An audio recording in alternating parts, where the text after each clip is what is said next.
আজকে আমাদের বাড়িতে একটা অনুষ্ঠান আছে, অনুষ্ঠানের জন্য এখানে রান্না করা হবে, সেই জন্য এখানে আলু ছিলছে, এখানে মাংস ধুয়ে রেখেছে। আর এখানে কাঠফাটও চলে এসছে, দেগও চলে এসছে, উনুনও হয়ে গেছে। এদিকে মুরগি ভাজা হচ্ছে। মুরগি ভাজার পর এবার আমাদের বিরিয়ানি রেডি হয়ে গেছে।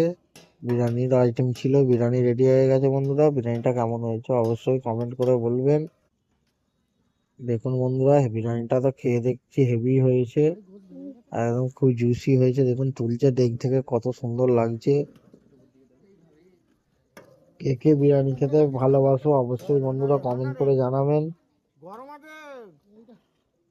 ভিডিওটা ভালো লাগলে অবশ্যই বন্ধুরা আমার চ্যানেলটাকে সাবস্ক্রাইব করে দেবেন, করে দিয়ে বেল আইকন বাজিয়ে আমার পাশে থাকবেন। আমার ভিডিওগুলো ভালো লাগলে অবশ্যই কমেন্ট করে জানাবেন কেমন লাগছে আপনাদের।